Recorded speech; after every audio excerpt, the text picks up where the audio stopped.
Hello, everyone, and welcome back to another episode of 1998 Represent. On this episode, we're taking a look at Volume 2, Hard Knock Life by Jay-Z. This is Jay-Z's third studio album. Let me grab my notes here for this. It was first released on September 29th, 1998.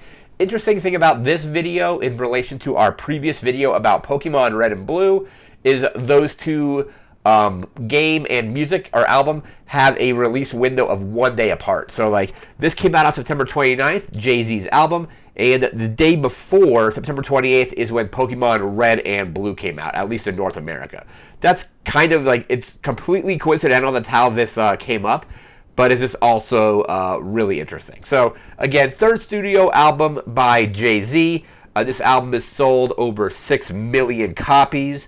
I hadn't heard the entire album until recently when I was getting ready to do this video and going through just like lists of some of the best albums of the year. And this one showed up on several of those lists, so I decided to give it a listen. Listened on Apple Music, listened to it like a week or so ago, and then did another full listen through of the album today. And it's very good. It's got some very solid beats to it. And again, I think I mentioned this in some of the other videos about rap music specifically from this year, is that the East Coast rap was definitely on point in 1998. So we have this album from Jay-Z, we had the Beastie Boys with Hello Nasty, we had DMX with It's Dark and Hell is Hot, and then he had another album later in the year. I think it was like Flesh of My Flesh, Blood of My Blood. I'll probably be doing a video for that album at some point in this series as well. But yeah, East Coast rap in 1998 was just, like I said, completely on point and very good.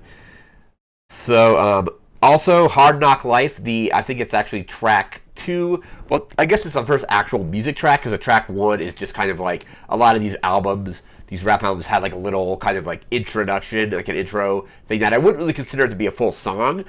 But there's that intro on this, and then Hard Knock Life is, like I said, technically track number 2. And I remember that's one of the songs I remember hearing because seeing it on like MTV, and then it became kind of parodied, and they did a like a parody of it in Austin Powers 3. So it was Austin Powers and Goldmember. It's Dr. Evil and Mini-Me dancing around and rapping their own lyrics to the song. There is a cool quote by Jay-Z about this album. Let me just bring it up here. It says he described the album's lyrical themes in an interview. Basically, he says, "Primarily, I see myself as so much more than a rapper. I really believe in the voice for a lot of people who don't have the microphone or who can't rap. So I wanted to represent and tell the story of everybody who's been through what I've been through or knows somebody that has. I wanted to speak about our lifestyle to people who thought they may live, say, in the suburbs and not be part of that world. Still want to know about it. Still want to know about it and understand it." So that was he said that in an interview with Blues and Soul. So that's kind of just how he felt about the album.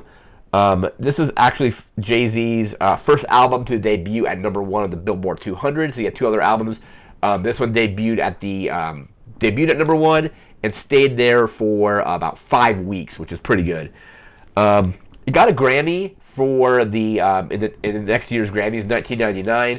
It picked up a Grammy for Best Rap Album, but Jay-Z actually boycotted the ceremony because he was saying, the rap awards were not going to be broadcast.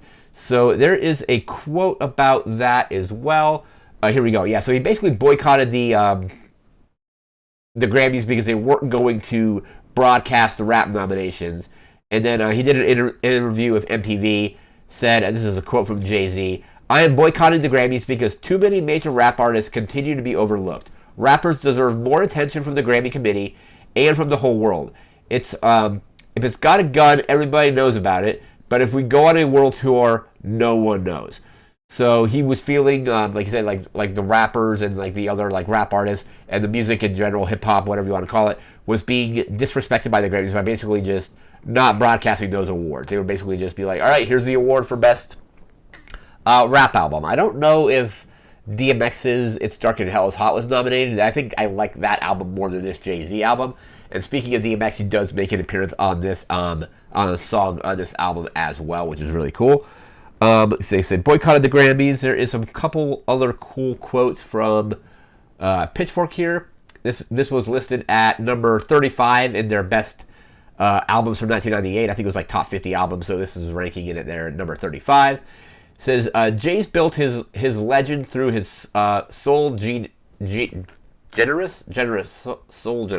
So I don't know how that's pronounced, but like self-mythologizing, and it was Hard Knock Life Ghetto Anthem, his first platinum single, and the primary use in Volume 2 remains his highest-selling album that solidified his superstar status while signaling his nascent business savvy.